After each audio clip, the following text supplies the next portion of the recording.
distances a mile and a half.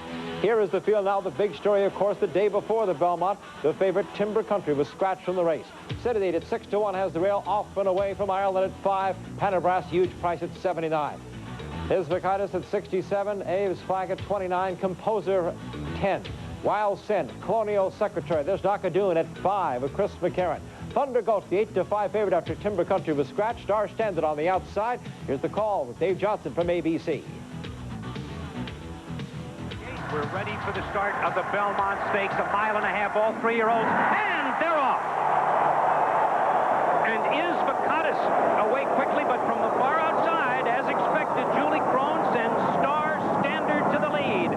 And Randy Romero takes up the chase with Wild Sin, who's tucking in right behind the leader. And Gary Stevens has the Derby winner.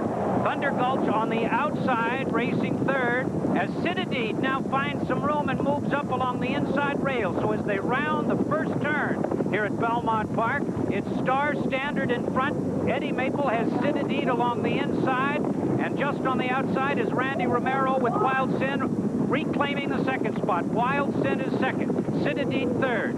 Then Thunder Gulch on the outside is beginning to move. Then Composer in the red and white silks race is fifth at this point, just 3 off the lead. Jerry Bailey is aboard. Knockadoon closer than in the Derby. He's mid-pack. Is Vakitis, who is away quickly, has dropped back now along the inside rail. Colonial Secretary is next. Ave's Flag, Panabras is second last, and the Mystery Horse off and away is dead last. But 11 of them stretched out about a dozen lengths as they roll down the backstretch. Star Standard, trained by Nick Zito, with Julie Crone aboard, is in front. She's trying to throttle the speed. She has it by a length and a quarter.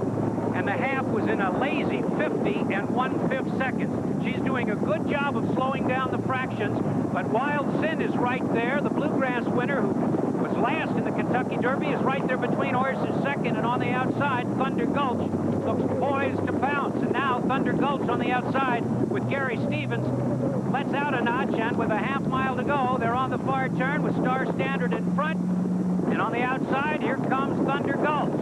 Composer is racing third. Citadine is holding along the inside in fourth position, and Knockadoon, as Chris McCarran looks for some racing room, and he's finding it there along the inside rail in the striped colors. But at the top of the stretch, it's still Star Standard, whose daddy and granddaddy won this race, but being pressed by Thunder Gulch on the outside, and those two in a battle up front. On the outside, it's Thunder Gulch. On the inside, it's Star Standard. Looks like Star Standard is trying to get out through the stretch, but Thunder Gulch puts ahead in front, and down the stretch they come to Belmont. A 2-horse race for the wire. Thunder Gulch on the outside with Gary Stevens inching away. Star Standard would set the fractions. It's going to be second. Here's the finish. Thunder Gulch by 2. Thunder Gulch takes the Belmont by 2 lengths to add to his Kentucky Derby victory. This time, though, is the 3-2 favorite after being a 24-1 long shot in Kentucky. Thunder Gulch, a Keeneland sale purchase, is by Gulch out of the Stormbird mare Line of Thunder, bred in Kentucky by Peter Brandt, owned by Michael Tabor of Monaco, trained by D. Wayne Lucas, ridden by Gary Stevens. Here are the margins now behind the winner from Equibase. We'll also show you the comment line on Thunder Gulch's trip. Probably the most significant thing was the problem with the 3/8 pole. We asked Gary Stevens about the incident when Julie Crone couldn't hold Star Standard and contact was made. He came out and bumped us pretty hard, and it kind of knocked Thunder Gulch into his right lead a little bit prematurely, but in a way that was a blessing, because at times we've had trouble getting this colt to switch over into his right lead on cue, and so at that point I was very, very confident that he was going to get the job done. Owner Michael Tabor was asked to compare the Belmont victory with winning the Kentucky Derby. Just absolutely tremendous. The reception on both occasions was just out of this world, and the dream lives on. It's just, both were incredible experiences. But the man of the hour was trainer D. Wayne Lucas. He made history as the first trainer to sweep a Triple Crown with 2 different horses, and the first ever to win 5 Triple Crown races in a row. It just kind of hit me when I was going down the stairs. I thought, holy mackerel, we pulled it off anyhow, and it just it got to me, and it means a lot. Let's take a look now at some of the other big stakes from this past weekend at Belmont in New York. Friday, the amazing filly Serena's Song followed her romp in the Black-Eyed Susan at Pimlico in Maryland with her debut in New York. The second leg of the Naira Filly Triple Tiara Series, the $200,000 Mother Goose at 1 1/8. Bob and Beverly Lewis's filly as impressive as ever. And Serena's Song turns for home and is opening up. Gary Stevens shakes her up, and the filly responds. Serena's Song by 3, cruising past the 8th pole. Then Golden Brie and farther back Forested. And they're coming past the 16th pole. It's all Serena's Song again, with Golden Brie second best today. Serena's Song winning with routine ease here. Well, anyone who was worried about Serena's Song and the pace-setting role that she had in the 121st Kentucky Derby, ruining her more than a month ago, just didn't happen. As you saw, Serena's Song as good as ever. A 3-length romp here in the Mother Goose under jockey Gary Stevens. The $150,000 Keeneland sale purchase, trained by D. Wayne Lucas, for owners Bob and Beverly Lewis. The daughter of Rahi has now earned nearly $1.5 million for her connections in 17 starts. She'll start next in the final leg of the Naira Triple Tiara, the 1 1/4 Coaching Club American Oaks. That's coming up in early July at Belmont Park. The race preceding the Belmont Stakes on Saturday, the final leg of another series, the Early Times Triple Turf Series. The 1 1/4 Manhattan wraps things up. The only horse to run in all 3 legs this year, Blues Traveler. He almost got it done again. And down the stretch they come. Gary's Clown on the inside, leading every step of the way. But here comes Blues Traveler on the outside with a late move. And Kiss and Chris has found some room. He's gobbling up ground on the inside as A1 charges from the back of the pack. Here comes A1 on the outside. A1 comes flying from the back of the pack to steal the Early Times Manhattan away by a nose from the hard-trying Blues Traveler, who turns in a top-notch performance despite pulling a quarter in the race.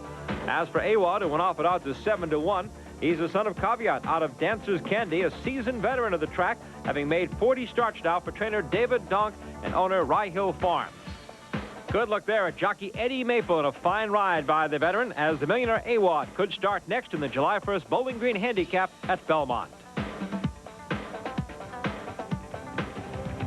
The Racehorse Digest is brought to you by the United States Trotting Association, leading the way in harness racing, by the Illinois Department of Agriculture, promoting Illinois-bred horses year-round, by Gainsborough Farm, and by World Championship Wrestling, the Great American Bash, live on pay-per-view Sunday, June 18th.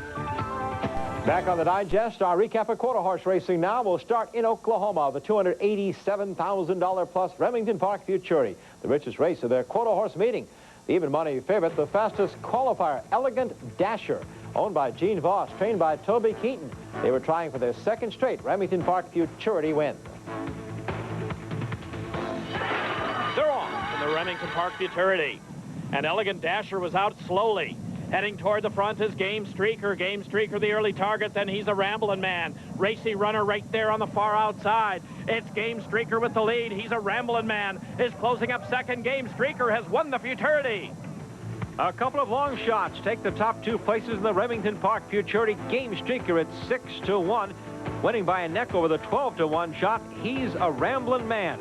Game Streaker, owned by James Fears, trained by Donnie Strickland, ridden by David Brown, takes the $94,906 first place check. Fastest qualifier, even money favorite, Elegant Dancer, 10th after a bad start. On Saturday at the Oklahoma track, the $58,500 Oklahoma Challenge Championship at Remington. The even money favorite, the 5-horse Develop a Plan. He got off to a slow start. They're off. And Develop a Plan was out sluggishly. Develop a Plan is in behind horses early on. Rare Bar came out beautifully, and Rare Bar trying to spring an upset. A Streak of Cash on the inside is next and second. Then way to the outside, Sound Dash. It's Rare Bar and a Streak of Cash, then Sound Dash. Lawyers, Guns, and Money, and Dash's Perfection, but Rare Bar has made off with the championship. Flashing the form he showed 2 years ago, Rare Bar wires the Oklahoma Challenge field at 26-1. Troy Crisip rode the son of Rare Jet to a 440-yard track record, 21-23, while earning a spot in the $200,000 AQHA Challenge Championships November 11th. Rare Bar is owned by Gary Meade, trained by Charlie Hunt, the man who also trained the previous track record holder, Juno's Request. What happened to the favorite? Take a look at the 5-hole now. Develop a Plan, the champion, a very bad start and no chance in the race. Now let's go to Los Alamitos, 870-yard distance action. The 4-5 favorite, Speedy Lunch, assuming command here in the $20,000 table tennis handicap. Jockey Bobby Moore is aboard for Speedy Lunch's second consecutive stakes victory as he digs in to hold off the late charge of Western Scout and Rapid Champ. The 8-year-old is owned by Pat Marcusano and Victor Rodas, trained by Brian Corner. Among Speedy Lunch's 20 lifetime victories, last year's Challenge Distance Championship, a race he'll be pointing for again in 1995. Well, Los Alamitos also featured 6 trials for the $150,000 Governor's Cup Futurity. The fastest qualifier would come from this very first trial heat. Underway they go. And Fisher's Dash started off well from the outside with Texas touchdown and magical quarter. But take a look at Fisher's Dash. Kenny Hart and Fisher's Dash are striding along powerfully. Texas touchdown in second, but that's all they're doing is running for second. Here is one talented horse, Fisher's Dash, to annihilate the field. Very impressive victory for Fisher's Dash, now 2 for 2, and the fastest qualifier with a 350-yard clocking of 17:80. Kenny Hart rode this son of First Down Dash for his owner and breeder, the Vessel Stallion Farm. Next up for trainer Bobby Gilbert and Fisher's Dash, the Governor's Cup Finals, June 23rd. For more information on the Racing American Quarter Horse, call the AQHA toll-free at 1-800-414. While the Belmont Stakes grabbed the thoroughbred racing headlines in the East, there was a headline event in the West at Hollywood Park, the $250,000 California at 1 1/8. Let's take a look at the field, and a star-studded field it was. Tinner's Way at 9-2. Won the Pacific Classic last year. There's Best Pal, 3-2, leading active money earner in thoroughbred racing. We scratched Bloom and Affair, the 4. The big horse Concern, the Breeders' Cup Classic winner. He'll break from the outside. Trevor Denman has the call. For the Californians, sent on their way to a perfect beginning. Lottery Winner is quickest into stride. Toss of the Coin gets up second, and Stoller on the outside. Best Pal was away fast, but now content to drop back fourth. Concern is showing good speed today. He's on the extreme outside. The rider of Ravenwood nearly fell here. Rider of Ravenwood was in tight and dropped back. Tinner's Way's gone by him. He's racing back about 5 lengths off the leaders, and Let's Be Curious brings up the rear. They run to the 3/4 pole, and Stoller ensured a quick early pace, being tracked by Lottery Winner. 3 lengths back to Toss of the Coin. Tinner's Way is 4th at the rail. Concern is racing in 5th. He's 5 lengths off those leaders. Best Pal is a length behind Concern, racing in 6th with a long shot. Ravenwood inside of him. Let's Be Curious last. There's only about 8 lengths covering this whole field. They run past the 5/8, and Lottery Winner quickens away to lead by 2. Toss of the Coin cuts into that lead, and Stoller at the rail. There goes Concern. He's going to go quickly. Concern's making an early run today, and Concern is now kicked up on the outside. Concern is the new leader as they run into the far turn. Tinner's Way is back in 5th. Best Pal now. Chris McCarron asking him to pick it up, and Best Pal is 6 lengths off Concern. Then Let's Be Curious and Ravenwood. They come to the quarter pole, and Mike Smith committed to kick on now with Concern. They clear 1.5 lengths to Lottery Winner. Toss of the Coin. Best Pal is winding up on the grandstand side in 4th, and then Tinner's Way. Top of the lane, Concern goes on. Best Pal comes to take him on in the center of the track. Concern the leader. Toss of the Coin in the white. Tinner's Way at the rail, and Best Pal on the grandstand side. But Concern is pulling away again. A huge run from Concern today. He's made a half-mile run, and Concern and Mike Smith win the Californian. Toss of the Coin, Tinner's Way, and Best Pal win next. Concern scores his first Grade 1 victory since last fall's Breeders' Cup Classic, winning the Californian. He's now just $10,650 shy of the $3 million mark in career earnings. A tragedy in the race. The thoroughbred Stoller broke down, had to be euthanized. Jockey Gary Stevens was uninjured. Concern is by Broad Brush, trained by his sire's conditioner, Dickie Small, for owner-breeder Robert Meyerhoff.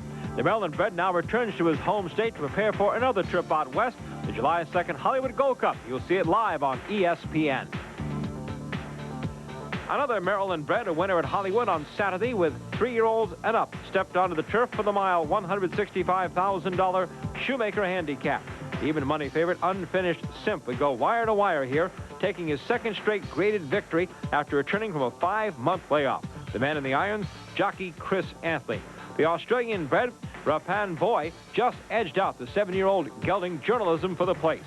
Unfinished Simp is a 4-year-old son of Aloha Prospector out of AccuWoman, trained by Wesley Ward. He's expected to run next in the July 24th Daryl's Joy at Saratoga. Also on Saturday, one-time Triple Crown hopeful Mr. Purple made a trip to the winner's circle in the $108,000 Harry Henson Stakes at Hollywood, with 3-year-olds going 7.5 furlongs. The 3-5 favorite came on to take the lead in mid-stretch, then cruised off to win by 4.5 under Corey Nakatani. Mr. Purple, named for the 1994 Belmont winning owner David Reynolds by his friend and Mr. Purple's owner Alex Campbell, is trained by Hall of Famer Ron McAnally. The 1994 Hollywood juvenile winner has been in the money 7 of 9 career starts, earnings now totaling over $244,000. Mr. Purple is by a deputy minister out of Turkowitz and was bred in Kentucky by his owner. This past Saturday also marked a classic race day in England, the 215th running of the Epsom Derby, Europe's most important 3-year-old race to date. The big favorite was Pennekamp from France, but he was out of the running by the time they came up the straight for home. The horse to watch for will come flying on the outside in the green colors. Lantara from Sheikh Mohammed's powerful Godolphin racing stable in Dubai, running in the name of the Sheikh's nephew, Saeed Maktoum Al Maktoum, ridden by Walter Swinburne. Lantara, son of Nijinsky, out of the English Oaks winning mare Snowbride, bred in the USA at Sheikh Maktoum's Gainsborough Farm in Versailles, Kentucky. Lantara making just his 2nd career start. Now let's feature our Breeders' Cup Horse of the Week. And for that, we'll go to Monmouth Park on the Jersey Shore, the Grade 3 $150,000 added Monmouth Budweiser Breeders' Cup. Fillies and mares at 1 mile and 70 yards. On the lead, inside information in the Phipps family black and red silks. She came on the outsider to Mike Smith to take command. She's trained by Shug McGahee. Inside information, a 4-year-old daughter private account out of Pure Profit by Key to the Mint, bred in Kentucky by her owner, Ogden Mills Phipps. Take a look at some upcoming races in the Breeders' Cup program. We move to harness racing now, and for this week's update, we again call on Dave Johnson. Woodbine Racetrack was the center of attention last weekend as it hosted both the Canadian Trotting Classic Final for 3-year-olds and the Burlington Stakes for sophomore pacers. In Saturday night's $211,000 Canadian Trotting Classic, Trustworthy came into the race with a perfect 3 for 3 on the season, and the even money choice kept his unbeaten streak intact, nosing out the hard-charging Glory Bee River in 157 1/5. The Ontario-bred Trustworthy won just once in 9 starts as a 2-year-old, but he's started off his sophomore season with a bang for trainer Bob McIntosh and his owners Eugene and Dina Frost and David McDuffie. With the eliminations for the $1 million North America Cup set for this Saturday night, almost all of the top 3-year-old pacers prepped in 3 $100,000 divisions of the Burlington Stakes. And the heavy favorite to win the North America Cup on June 24th, divisional leader Jenna's Beach Boy was the most impressive winner in the 3 divisions, breezing to a 3-length tally in 151 4/5. 21 of the 28 Burlington starters were eligible to the North America Cup, but none carry the credentials of Jenna's Beach Boy, who has now won over $930,000 for the L&L Divisor Partnership. The Divisors also own No Standing Around, who won his Burlington division by a nose in 153 2/5. I Saw Him First was a 152 2/5 winner for the Fred Monteleone stable.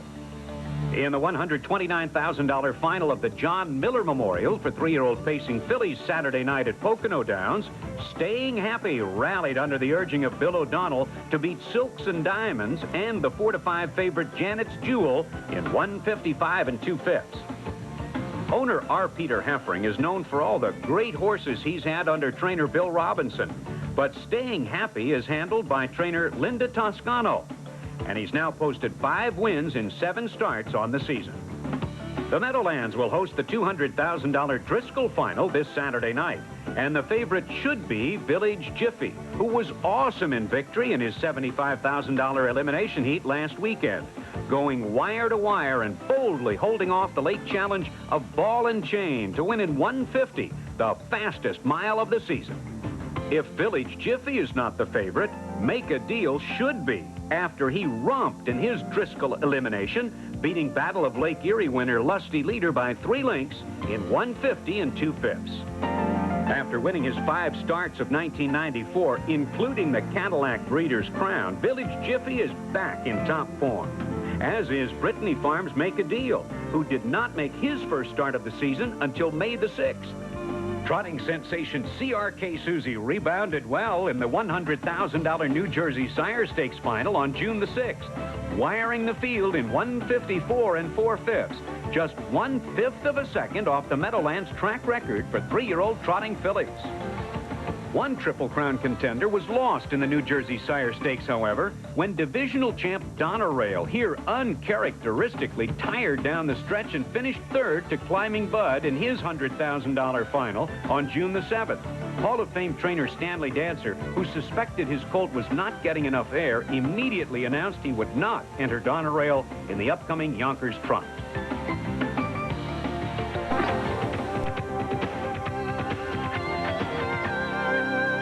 The Daily Racing Forms 2020 Tour with Roxy Roxborough and David Scott, touring 20 different racetracks in 20 days, has now moved into its 2nd week. Here's the schedule this week. The tour being sponsored this year by Caesars World. It started June 7th at Caesars Tahoe. Roxy and Dave each wager $100. All proceeds at the different tracks go to the Thoroughbred Retirement Association. They're accepting nominations for the Dogwood Dominion Award, the 3rd annual award for an unsung hero in racing, a behind-the-scenes worker in the thoroughbred industry. If you have someone to nominate, contact Lila Campbell at the Dogwood Stable in Aiken, South Carolina. Our tour continues. Thrifty car rental racing across America, the Ohio Derby, a 90-minute show at 4:30 Eastern, featuring 4 live races. Join us on Saturday. The Racehorse Digest has been brought to you by the American Quarter Horse Association, serving the American quarter horse racing industry and America's horse. By the DeBartolo Corporation, leading the way to the 21st century. And by the Breeders' Cup, racing's year-round national stakes program.